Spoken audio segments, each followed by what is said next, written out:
Welcome friend, स्वागत है आपका आपके अपने यूट्यूब चैनल एग्जाम 5G में। अब वक्त है दोस्तों समझने का। Current affair with static GK. आज के सेशन में हम एनजीटी, इसका फुल फॉर्म है नेशनल ग्रीन ट्रिब्यूनल, हिंदी में इसे हम कहेंगे हरित राष्ट्रीय हरित अधिकरण, इस टॉपिक के बारे में आज हम जानने वाले। हाल ही में यह टॉपिक जो है चर्चा में रहा है, इस कारण से हम इसका अध्ययन कर रहे हैं। भविष्य में होने वाली एग्जाम्स में इस टॉपिक से प्रश्न बनने की संभावना बनती है, क्योंकि यह टॉपिक करंट अफेयर में रहा है, इसीलिए। ठीक है दोस्तों, आइए हम सबसे पहले नेशनल ग्रीन ट्राइब्यूनल के परिचय के बारे में जानते हैं कि ये एक्चुअल में होता क्या है। भारत में राष्ट्रीय हरित अधिकरण, नेशनल ग्रीन ट्रिब्यूनल, इसका शॉर्ट फॉर्म क्या है, एनजीटी। इसकी स्थापना एनजीटी एक्ट 2010 के द्वारा जो है की जाती है। तारीख है दोस्तों 18 अक्टूबर 2010। कब की जाती है? 18 अक्टूबर 2010 को। यह एक विशेष प्रकार की पर्यावरण न्यायाधिकरण संस्था है, जिसकी स्थापना भारत में की गई है। यह जो भारत में इसकी स्थापना जब 2010 में की गई थी, उस समय भारत जो था इस वर्ल्ड में इस प्रकार के अधिकरण को स्थापित करने वाला तीसरा देश था। कौन सा था? थर्ड कंट्री था इस प्रकार के अधिकरण को स्थापित करने वाला। इससे पहले यानी कि भारत से पहले केवल ऑस्ट्रेलिया और न्यूजीलैंड, सिर्फ इन वर्ल्ड में सिर्फ इन दो कंट्रीज ने इस प्रकार के अधिकरण की स्थापना की थी। भारत जो था वह तीसरा देश था पूरे विश्व में, और पहला विकासशील देश था। कैसा दोस्तों? पहला विकासशील देश था जिसने इस प्रकार के अधिकरण की स्थापना की थी। नेशनल ग्रीन ट्रिब्यूनल, जैसा कि नाम से ही स्पष्ट है, यह पर्यावरण से संबंधित एक ट्रिब्यूनल है। अच्छा, ट्रिब्यूनल का मतलब मैं आपको समझा देता हूँ। ट्रिब्यूनल जो होता है वह एक तरह का कोर्ट होता है ना। जिस प्रकार अपने यहाँ पर हाई कोर्ट है, सुप्रीम कोर्ट है, उसी प्रकार ट्राइब्यूनल जो होता है वो एक प्रकार का ट्राइब्यूनल जो होता है एक प्रकार का कोर्ट होता है, जो विशेष प्रकार के मामलों को देखता है। क्योंकि यह हरित अधिकरण है ना, ग्रीन ट्रिब्यूनल है, तो ये पर्यावरण से जुड़े हुए मामलों को देखता होगा, ऐसा हम कह सकते हैं। एनजीटी का मुख्यालय दिल्ली में है। साथ ही इसके 4 क्षेत्रीय कार्यालय हैं। कैसे हैं दोस्तों? 4 क्षेत्रीय कार्यालय, जो कि भोपाल, पुणे, कोलकाता और चेन्नई।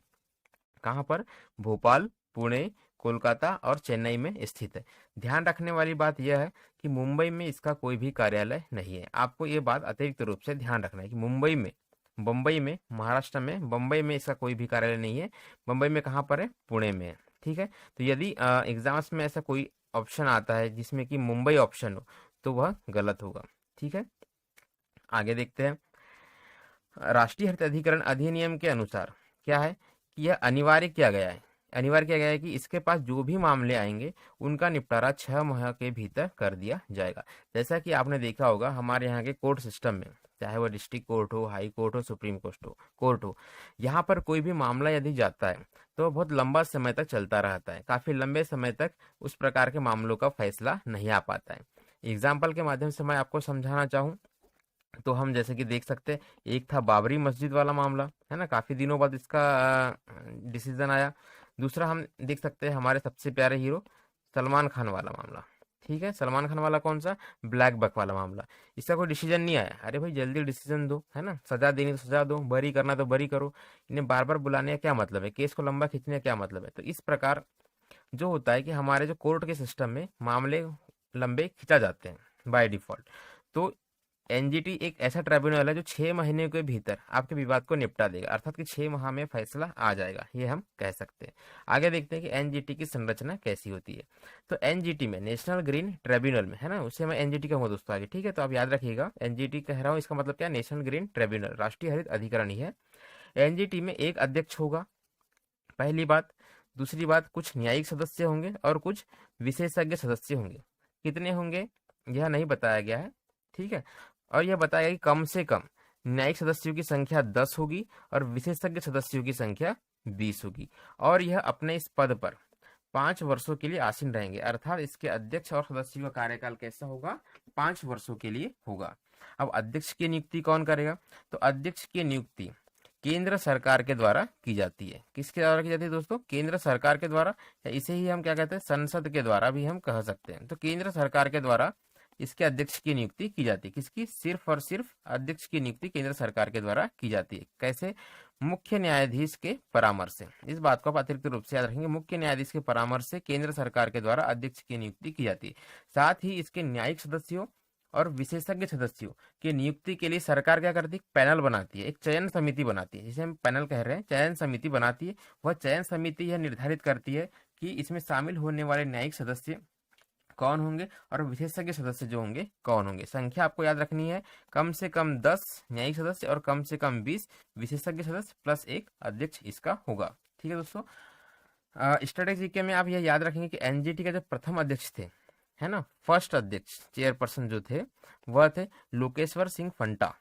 क्या थे? लोकेश्वर सिंह फंटा।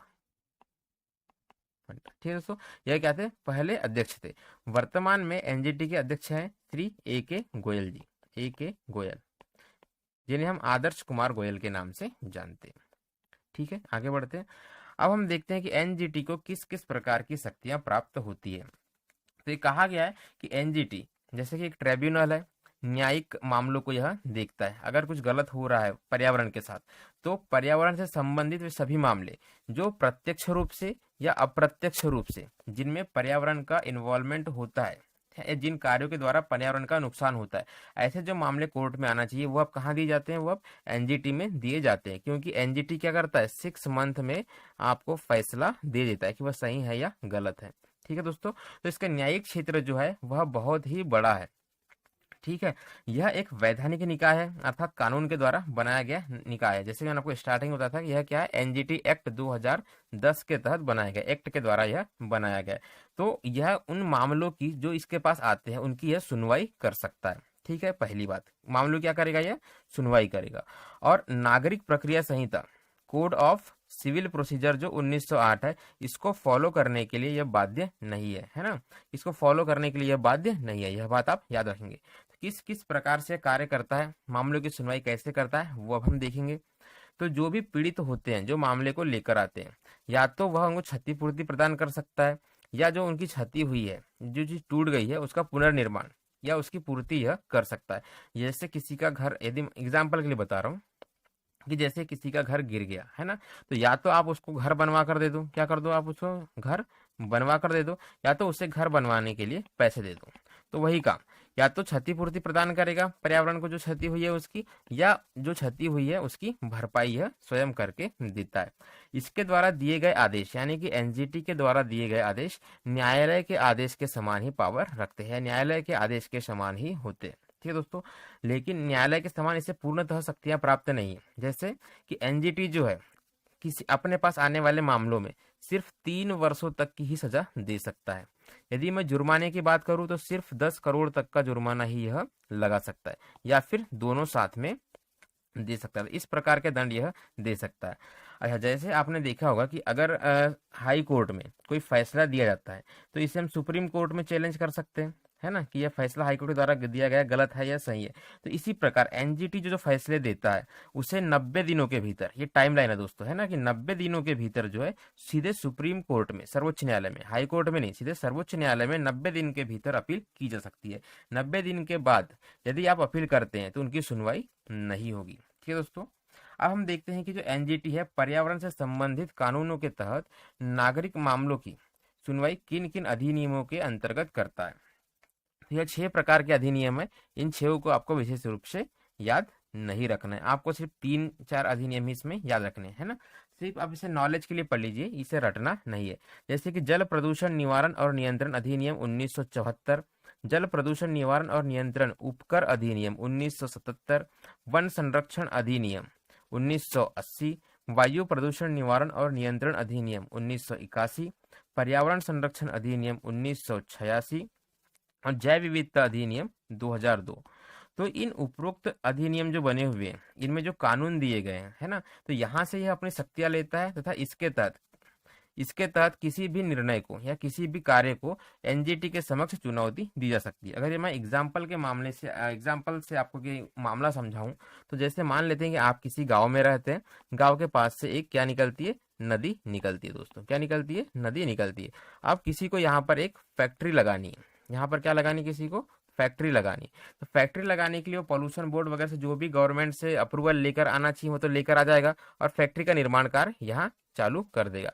लेकिन यहाँ पर जो स्थानीय जगह पर जो लोग रहते हैं, ठीक है, यहाँ पर जो गाँव में लोग रहते हैं, यदि उनको यह लगता है कि भाई इस फैक्ट्री के लगने से इससे निकलने वाला वेस्ट इस नदी में बहाया जाएगा और जिससे कि नदी का पानी क्या होगा, दूषित होगा, यही दूषित पानी हम अपने खेत में सिंचित करेंगे, है ना, तो खाद्यान्न पर और हमारे खाने पीने की चीजों पर, हमारे स्वास्थ्य पर असर पड़ेगा। अर्थात यह पर्यावरण को नुकसान तो करेगा ही, साथ में हमें भी नुकसान करेगा। तो इस प्रकार से ये मामला, इस फैक्ट्री के विरुद्ध मामला जो है हम सीधे एनजीटी में लेकर जा सकते हैं, क्योंकि इससे नदी का पानी दूषित हो रहा है, पर्यावरण को प्रत्यक्ष रूप से नुकसान हो रहा है, आपको अप्रत्यक्ष रूप से नुकसान हो रहा है।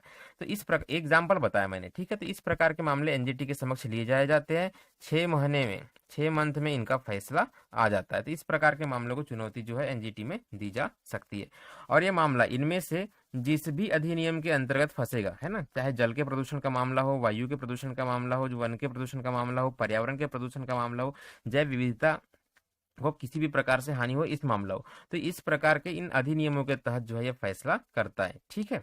अब आपको यहाँ पे जो है यहाँ पर नंबर 3 जिसे मैं मार्क कर रहा हूँ अभी ब्लैक कलर से, अलग कलर से करता हूँ, नंबर 3, नंबर 5 और नंबर 6, इन तीनों को आप विशेष रूप से याद करें, क्योंकि ये जो 3 स्टेटमेंट्स हैं, ये 3 जो अधिनियम है, ये एग्जाम में एज इट इज एक सिंगल स्टेटमेंट के फॉर्मेट में पूछे जा सकते हैं। जैसे पूछा जा सकता है कि जैव विविधता अधिनियम किस सन में लागू हुआ, 4 ऑप्शन दिए रहेंगे, है ना, 2001, 2, 3, 4।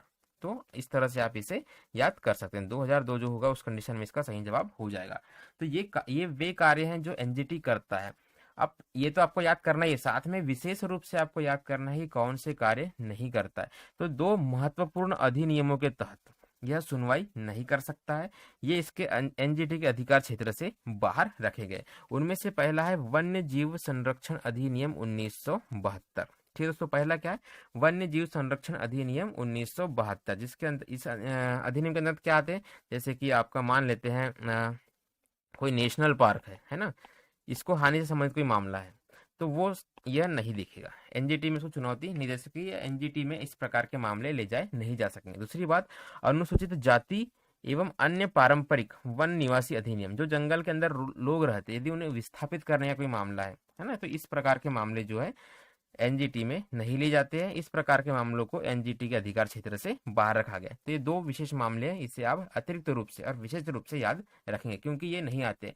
एग्जामिनर क्या करता है कि जो होता है वो तो एग्जाम में पूछता ही है ना, जो नहीं होता है वह विशेष रूप से पूछता है ना, स्टेटमेंट के फॉर्मेट में। हमें लगता है कि ये सही है और हम टिक कर देते हैं, तो जो होता है वो तो याद करना ही है, और जो नहीं होता है वह हमें क्या करना है, विशेष रूप से याद करना है। तो इस प्रकार जो है हमारा आज का सेशन समाप्त होता है। ठीक है दोस्तों, यदि हमारा यह वीडियो, हमारी यह क्लास आपको अच्छी लगी हो तो हमारे इस वीडियो को आप लाइक करें, है ना, जो थम्स अप का जो निशान बना है उससे आप दबा दें, क्योंकि आपके लिए इतनी मेहनत की जा रही है तो एक लाइक तो बनता है।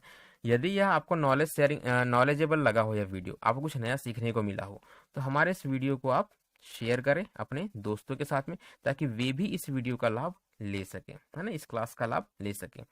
और हमारे इस चैनल को सब्सक्राइब अवश्य करें, ताकि आने वाली वीडियोस की नोटिफिकेशन आपको नियमित रूप से मिलती रहे। साथ ही बेल आइकॉन को प्रेस करें, है ना, यदि आप बेल आइकॉन को प्रेस नहीं करेंगे तो नोटिफिकेशन आपको दिखाई नहीं देगी। ठीक है दोस्तों, सब्सक्राइब तो आप कर लेंगे पर नोटिफिकेशन आप तक नहीं पहुंचेगी। तो सब्सक्राइब करने के साथ साथ बेल आइकॉन को जरूर प्रेस करें। थैंक